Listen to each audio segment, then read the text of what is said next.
Hello and welcome to The Wise Why. This morning I am joined by a really good friend of mine, Joe Francis, and we have a huge amount in common, starting in IT sales and now obviously working together, if you look at what his business does, in confidence on camera for me and in creating those videos for you. But as usual, The Wise Why is not about me. It is all about my guests. So I get to shift over this week because I'm not in the hot seat and say, Joe, the floor is yours.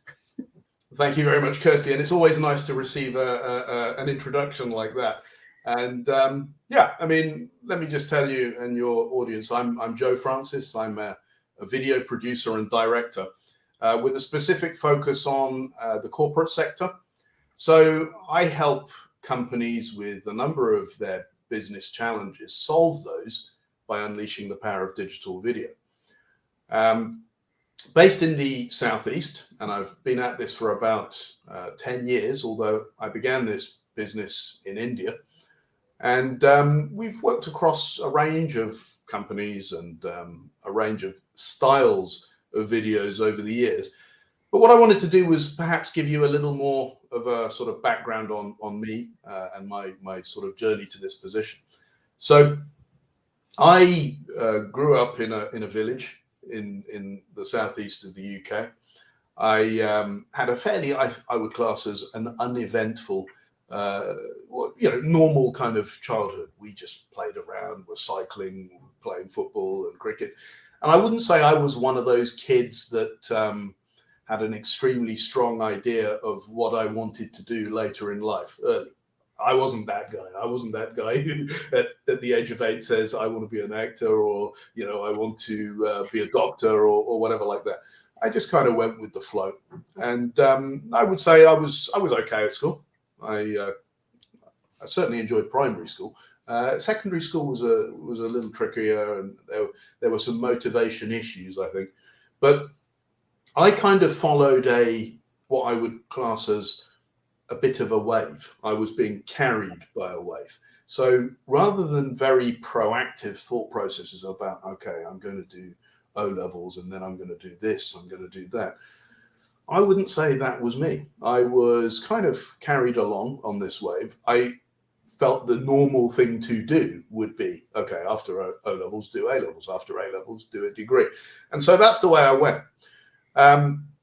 I went to University of Leeds. I did a degree in physics, not because I was enormously interested in going into research or teaching, which are the kind of areas that typically people do with physics, but simply that was the subject that came most naturally to me at school. So I did that, and then in the mid-90s, I went into the workplace. So my background in getting into video production is a little different from many people in that most of them come from the broadcast and media background or advertising. I came from the other side of the lens from corporate life. I was working in sales and marketing for various companies. I worked for BT for a number of years in a number of roles as well: project management, sales, account relationship management. And I learned a lot from those experiences in terms of how to manage clients and also what the pain points are that could be solved.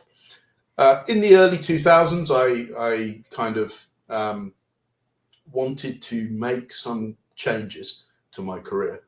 Telecoms was having a hard time because of the dot-com bubble, and I was looking to upskill myself. So I went and did an MBA, and I was doing that at one of the top universities, business schools in India, the Indian School of Business, which was in its infancy at the time, but had really strong support from corporates and so on. And after my MBA, then I came back into the workplace, although in a different industry. I was in the IT consulting space for a very large multinational. But there came a point, I think in my late 30s, mid to late 30s, I'd always had an idea, perhaps, that I might like to start something myself, but I never knew how. I honestly had no clue how to start a business or what might be an avenue to pursue. So I thought, all right, here's what I'm going to do. I'm just going to take a little bit of time out and do what they called me time. So I did that. I had built up a little bit of a nest egg. I was married with at least one kid at that point. But I had, I suppose, some degree of a safety net at that point. So we moved as a family to India in the early 2010s. And I took basically a couple of years off, just figuring out what I was going to do and just resetting my mind. And then after that, I decided, okay, there's something here where I can utilize all of the skills that I built up in relationship management, in understanding corporate processes, where the burgeoning field of digital photography and film was becoming a lot more accessible. So I decided to set up a business in this space, and I learned documentary filmmaking. I worked with a few DOPs and other guys. I'm going to call you on that. We talked about this earlier. You're going to pick me up on that. I am going to pick you up on that because, and it's interesting because obviously I hate that word. It's such a bad word to use. But you know, I work in the corporate space because I worked in the corporate space, so I understand. Now I'm going to use it, the jargon, which you just did. So, absolutely. What does DOP mean? Right. So yeah, sorry about that to all of Kirsty's audience. A DOP is a director of photography. Thank you. And takes the lead responsibility along with the director for framing and lighting scenes. So when we're working at client sites, I mean, in the early days, I used to do everything myself. Nowadays, you know, I don't. I obviously hire cameramen. I have other specialists, creatives in their fields for editing, motion graphics, animation, and so on. But yes, a DOP is there to make the scene look great, light it properly, frame it properly, and carry out any kind of camera movements and so on that would be required on that scene. So yeah, is that okay? That is, Annette has just come in and gone, thank you for clarifying. So as we're just quickly talking about lighting, we were talking about this in the studio before we came live.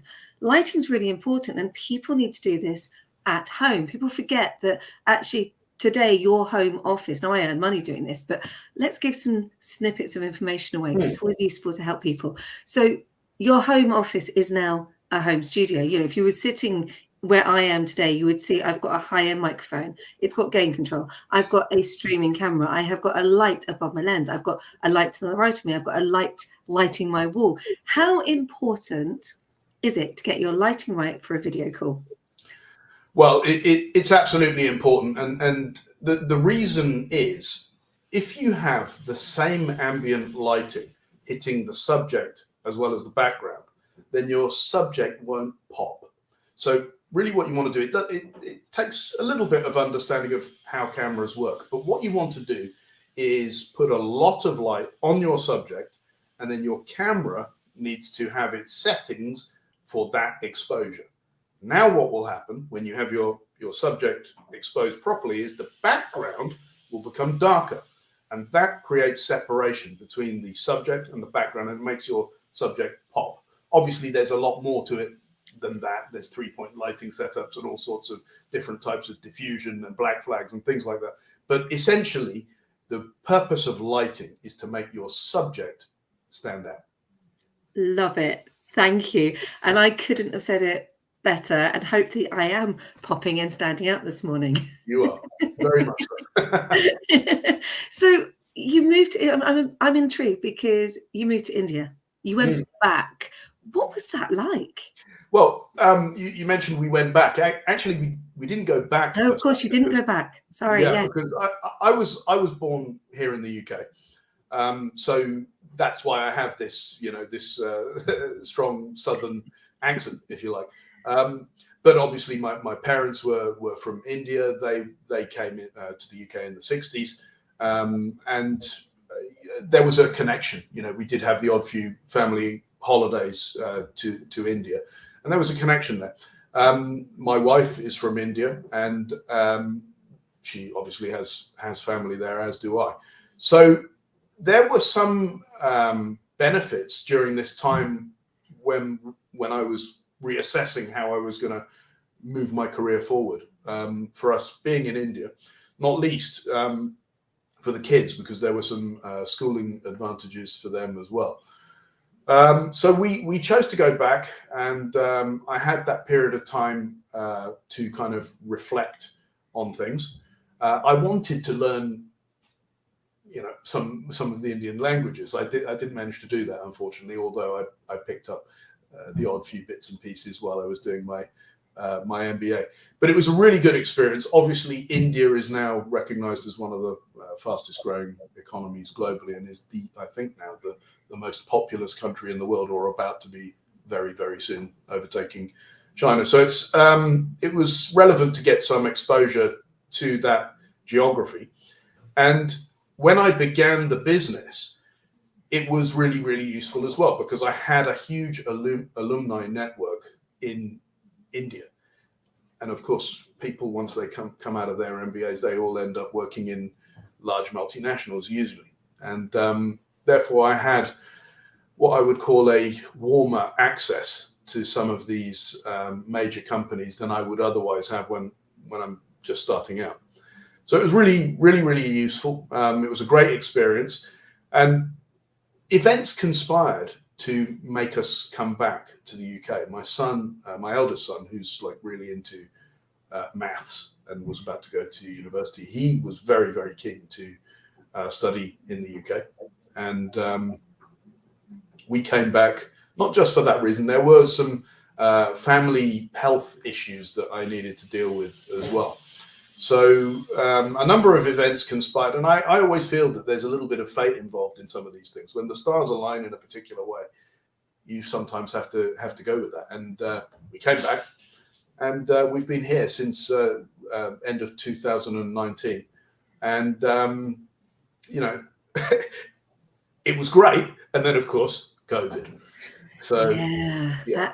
That was really tough. I think I've had a couple of guests on. We've talked about the challenges that COVID posed to us, because it's people say that it's over, but it's not over. We're still adjusting. We're still coming out of it. You can see it in the children at school. They're still traumatized.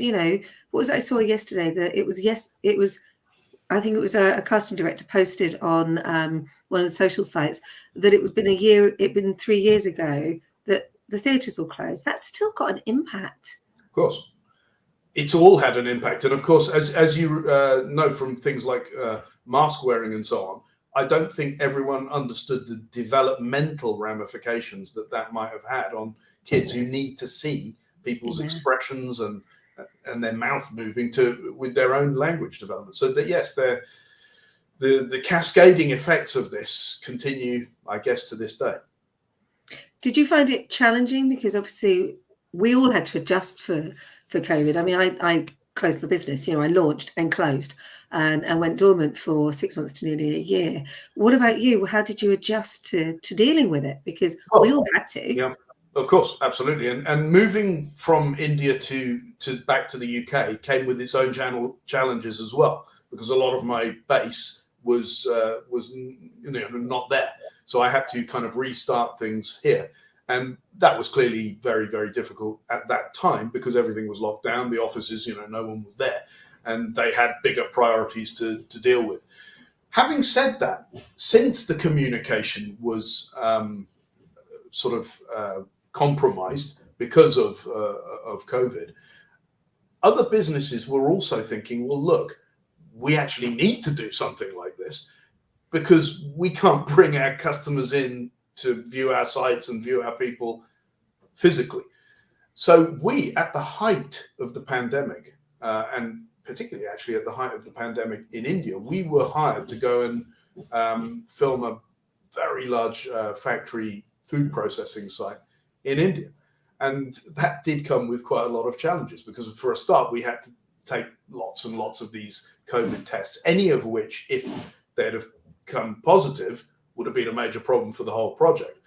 We hired crew in country, but on the way back, we successfully completed the filming at the site.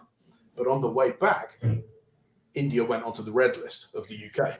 So we got caught in, that hotel quarantine stuff on the way back. Wow. And Yeah, you know, that didn't work out commercially particularly brilliantly, because obviously I couldn't offload those costs to the client. But anyway, it was a great project, and it was a good story. And I want to talk about stories. So I have a structure that I use for stories, which comes from Stanislavski's 7 Questions. How important is storytelling in video? Yeah, narrative is everything, and I think this is why it's so important for the viewer to understand that when you hire a video production company to come in and explain your story, it's actually the story that's the most important thing. A lot of people think, yeah, come in, bring your really good cameras, and you know, we'll have this guy here and that guy there. You know, that's secondary. That's planning. That's shoot planning and all of that stuff. But you've got to have a narrative. You've got to have an arc. And to do that, the most important things are to understand some key factors. So I'm going to jump in again, because I know what a story arc is. But again, that's in industry. So I'm being a bit devil's advocate here, because we've got an opportunity for people to understand what the story arc is. So we all know beginning, middle, and end. But can you expand a little bit more on why the story arc is so important? Yeah, because it's all because of, you have to capture the engagement of the person who's watching, and they've got an n number of other things that they're interested in thinking about at that time. So the engagement, which is ultimately what nearly all of these kind of projects are about, is what you're ultimately aiming for. So we need to understand, what is the objective of the film, who are the target audience, and how is it going to be used? What's the distribution medium? Because the way you tell the story is going to change dependent on all of those different things. For instance, a very young demographic, the target audience, very young, maybe your distribution medium is going to be something more suited to them, like Instagram or TikTok or whatever. For an older, more professional demographic, we may find that YouTube, websites, and those kind of things are going to be the way that the project is distributed, and that makes a difference to the kind of content that you will put into the story, about how you are going to tell this story. So the model I use, let's just give you an example for, say, sales and marketing. The framework I use is a thing called SPIN. Okay, now this is a technique that was used in selling, account management, relationships, and so on, where you have the S of SPIN is situation. So you define what the current situation is. The P is problem. You expose what the problem with the current situation is. The I is impact. What is the impact that that problem causes? And that leads to the need, which is ultimately what the solution that customer is going to be presenting. So that's just one methodology of a story arc for for a video. Obviously, at the end, you would usually have a call to action where you say, okay, having explained all of this, what's stopping you? Call up or hit this, click below, and let's get a demo organized, that kind of thing. Thank you. I really appreciate that. And honestly, I have just put out a post. It went out yesterday on the social sites, and it's gone crazy because I simplified that story arc. And so many people don't understand the importance of it. And of course, you can shoot, and I don't know if you do this. I know you can shoot in landscape and then obviously cut it down to a box, and then you can put that on Instagram. And so actually you can repurpose the content, right? Absolutely. So in general, when we go into film with a client, then we'll look at what all the possibilities are post the shoot. So once you've got the stuff in the can, they may say, okay, well, look, we do want say a 2.5 minute edit for trade shows and say face-to-face icebreakers, but we also want a 30-second for Instagram, something like that. Now, it is important to kind of know these things beforehand, because we will shoot with that plan in mind. Not everything can be converted, for instance, to vertical mode if you haven't shot it that way. So it's important as a director to understand what are the outputs, the deliverables that we're going to use afterwards, and film with that in mind. And that's why I like working with you. You are one of my chosen videographers. I've got a couple 3 or 4 of you that I work with, and I put you forward to my clients. And the reason I put you forward to my clients is because I know that you're going to come at the video from the commercial end point, like I do. So you're going to look for that end result and where we're going to put that content, where we're going to repurpose that content. So we know that that cost is there at the very beginning. So there's no hidden costs. And that's one of the reasons I like working with you. One of the reasons I asked you onto my podcast. Well, So thank you very much. No, but it is absolutely important that these things not be sort of seen as a vanity exercise, and that's why sometimes videos are seen as a cost rather than an investment.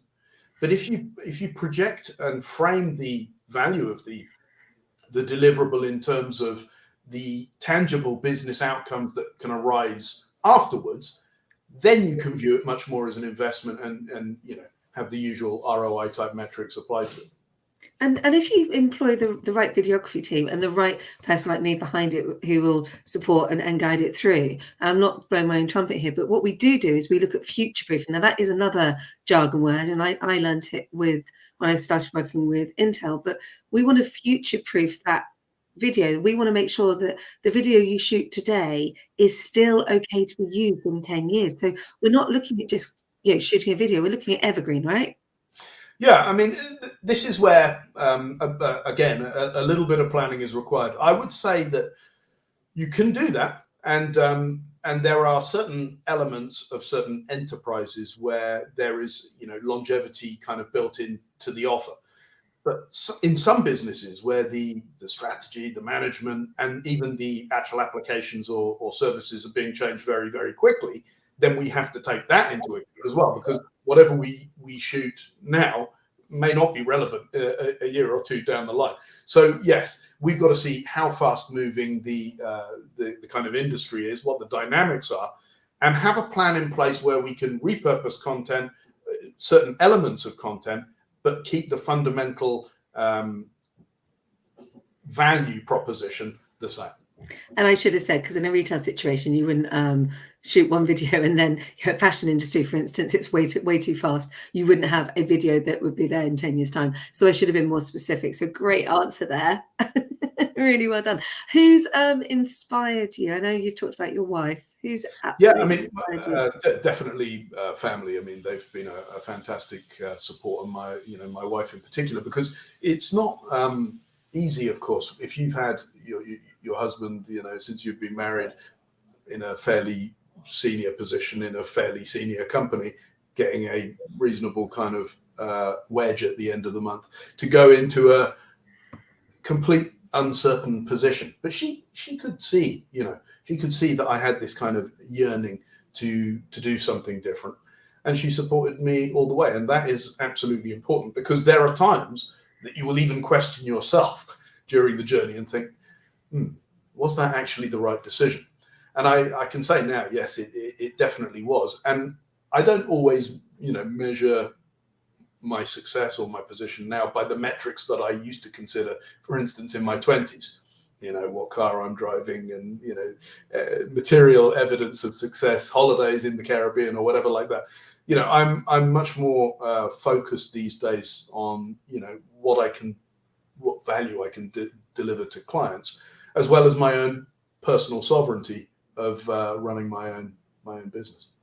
And it can be challenging. It can be lonely. I mean, that's why we first met for a coffee. We were seeing how we could work together, exploring those possibilities.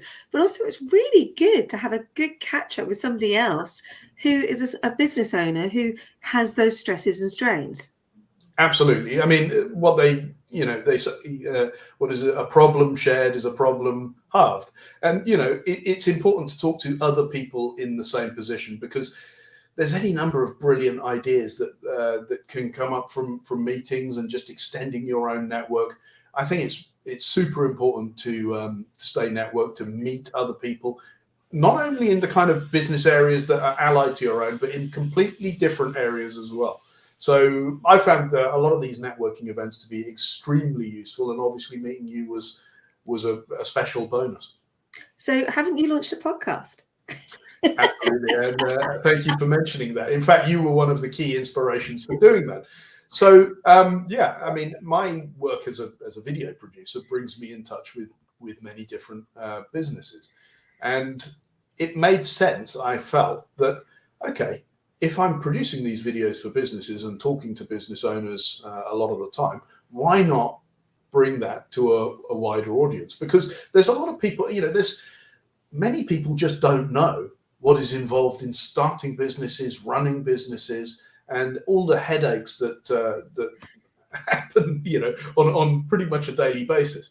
So I'm not trying to portray it in a negative light. I'm just trying to unveil the realities of running businesses. And I've talked to people who are solopreneurs. I've talked to people who are heavily funded, hundreds of $1 million worth of businesses that they're running.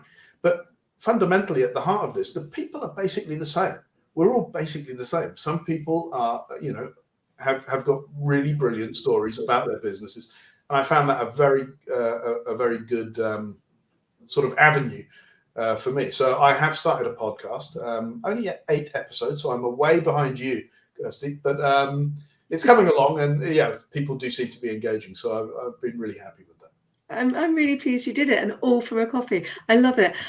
So I was going to ask you about moments where you've just felt, because we all get it. You wake up in the morning, and particularly we talked about, you and I have talked about scaling up, and of course I've just taken on somebody to do some of my socials, and not my personal ones, just some of my business ones. And it's interesting to see. So shout out to Zoe there, Zoe Morel. Very proud of you. Very, very proud of you. And you'll see more of Zoe coming forward and talking. But it does get lonely. It can be challenging. So when you hit that moment, how do you bounce yourself back up? Well, I mean, it's incredibly difficult. In fact, one of the first major problems I had was really early on in my business, where I realized, okay, look, I'm not a cameraman. I understand the basics of cinematography and so on, but that's not my specialist skill set. So I'm going to use a cameraman to film this project. And this was one of my really early projects where I desperately needed, portfolio. However, it turned out that the guy that I thought knew his way around the camera work turned out to be an editor himself, and was passing off this stuff that he had shown me as his work. And we got to the site, and I only discovered this when I looked at the rushes that night and saw, hang on a minute, the white balance is off, the focus is off. No one will do that. And I thought, oh my God, we've got a serious problem here, because if there's one thing that you cannot solve in post-production, it is focus. Yeah. Nearly everything else can be solved, and there are some AI things now, but in those days, in 2013, you could not do anything about focus. You've got to get your focus pin sharp at that time. So I decided, all right, look, I'm going to have to offload this guy, and I'm going to have to do this myself. So I learned what I needed to learn, and I had told you that I'd done a documentary intensive course anyway, and I worked with some DOPs, directors of photography. So I did know my way around, and I salvaged that thing, and I got to the end of it, and they were very, very happy. But that was a bit of a tricky point right at the beginning. You don't expect to start that way, but that's how it goes. But look at you bend, you moved, and you delivered. I think that's incredible. We've had some brilliant comments. So I'm just going to turn to them. So we have got Annette, who joined us this morning. And she's saying, thank you for clarifying earlier. And then, as far as I know, India has now overtaken China in population. Yeah. So wow. And where can I find about the 7 questions? Annette, they're on my socials at the moment, and you can always drop me a DM. You know that. It's also a blog, actually, on my website, I'm promoting www.kvdb.co.uk, and it is all about Stanislavski's 7 questions, and tells you that I still drink a cup of tea with my elbow up. And I still do. There's a reason for it. Jonathan joined us, and he says, 100% agree on this. Engagement is so valuable. You've really touched people this morning. It's brilliant. Have to shoot off now, but thank you both. Very informative from Jonathan. And Moran, yes, Moran, networking is vital. I felt overwhelmed initially, and then realized there are people with similar issues. I went to one yesterday, and the person sitting next to me was in exactly the same place. Jenny Gordon, been on the show. And honestly, it was like, oh yeah, I needed that. I really needed that. So this is where you've been talking, and I'm so proud of you, because you were like, we won't be able to talk for half an hour. We have. So you get to throw a question at me. I have no idea what it's going to be. Fantastic. Well, you know, you've been a brilliant host, and yes, let me ask you one. You've had, I suppose, for most people, it's an unusual career to have been an actor, and you know, acting comes with its own prestige and a kind of social order. For you to walk away from that career and begin as a solopreneur, which certainly in the early days is anything but kind of glamorous. How did you handle the kind of psychological roller coaster of how the world saw you as an actor versus as an entrepreneur?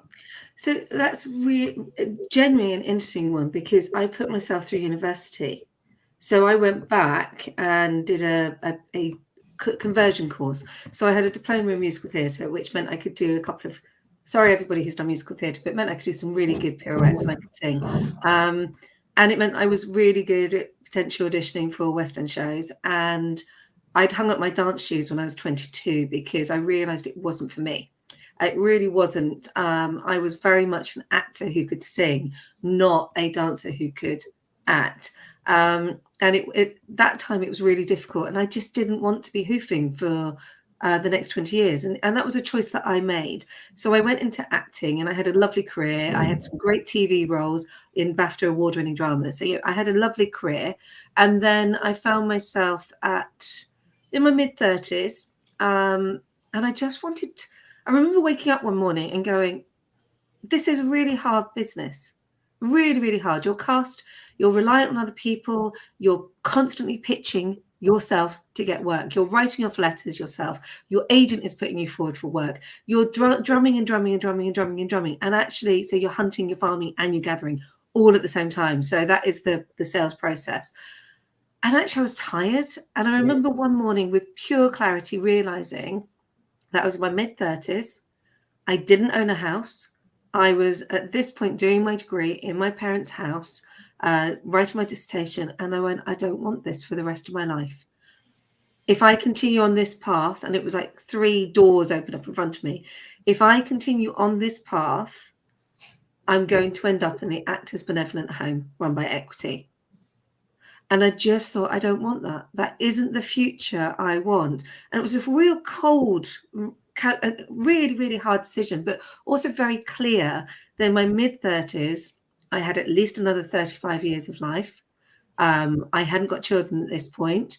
And at this point, I was super independent. So I wanted to buy my own house. I hasten to add 6 months later, I met my husband and we bought the house together. We now have a child. But at that point, it was like, I need to go and do something different. So I put myself through university. I got a degree that I wanted more from. There was an idea of becoming a teacher. It wasn't for me. At that point, I had supported myself. And when I did uni, I was running 10 jobs, genuinely. So I was writing my dissertation in between running a job for Nintendo, running a contract for Intel, running another contract for Straight Cut or some other Robinson fruit shoot. And I was on the road and writing. At one point, one of the companies I worked for biked a copy of The Beggar's Opera to me. So thank you, Duncan. So I could write my essay in time because he needed me to work. But I was like, I've got a deadline. So I think uni taught me about deadlines, but balancing and juggling was exhausting.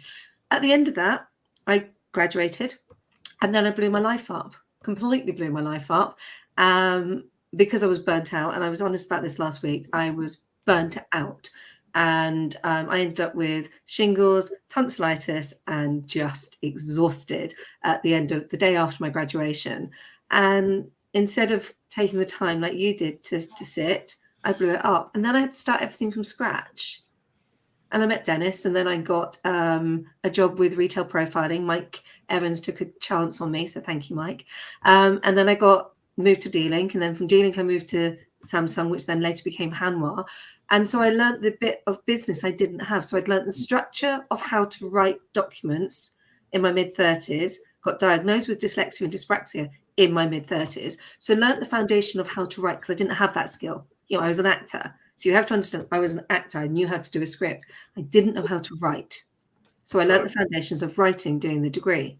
I then went into business and learned business skills and spent over 10 years learning, but also bringing the skills I'd got as an event manager, as a sales trainer, as an actor. And suddenly, when my husband got a job that meant that we were going to leave the UK, which we didn't do, I could launch. Didn't quite know what I was going to do, a bit like you. I had to take some time, sat, and then went, oh, I'm quite good at communication. So the original plan was communication skills. Now I actually now call myself a communication specialist. So it's been a full 360 to get back to here. But actually, I put every single bit of experience that I have through all of those. And I hasten to add those. Yeah, let's work this one out. No, for over 40 years. No, yeah, 30 years, over 30 years of working in retail all the way through. And the skills I use today, even down to a retail calendar, come from even a Saturday job I had at 13. So nearly 40 years, because I'm only 51. So a lot of experience is poured into what I do today. But it was hard and I didn't know I was going to do it. And it wasn't easy to walk away from being an actor because I was very entrenched in that industry. You know, people knew me. They knew me and my partner at the time, and we were seen as a acting duo, and it was really high profile. But it just wasn't. It didn't fit me. Not any longer. It just didn't fit. So was there a gut instinct part to this where you felt, something just doesn't feel right? It was. I remember saying to my mum, "I'm going to stop," and she just went, "But you've done it since you were 8." And I went, "Yeah. So I've been an actor for 30 years. That's what I've done. That's a normal lifetime career." You know, when you actually think about it, 30 years in an industry, and I really did do 30 years as an actor, starting as Heinz Baked Beans at 8 years old. I had a career for 30 years. I made money from it. I got employed. I had a great time.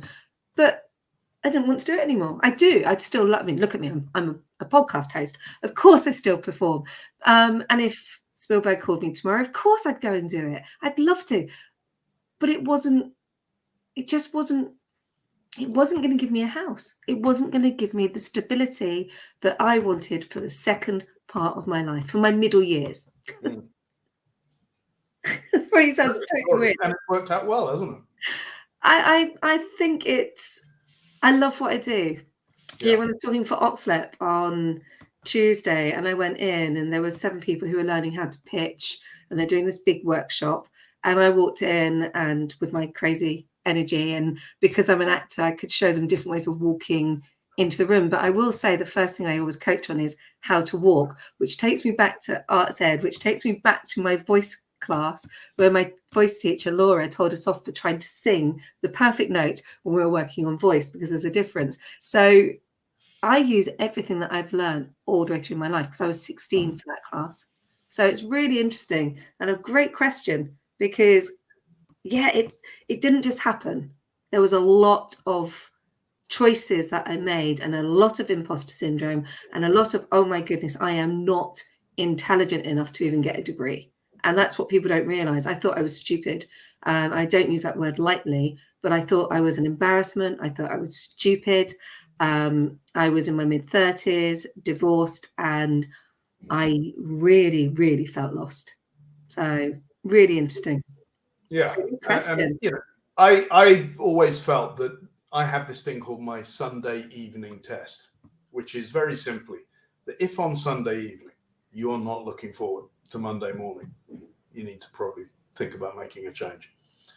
And I had failed a few Sunday evening tests, and I made the change. Brilliant. I'm going to leave it there, because it's a beautiful note to leave it on. I may change your tagline to my Sunday evening test, because I like that very much. Thank you so much for your time. It's been an absolute pleasure and an honor to have you on the show. Thank you very much, Kirsty. It's also been an honor to be on your show. Thank you so much for being a great podcast host, and I wish you all the best for the podcast. Thank you.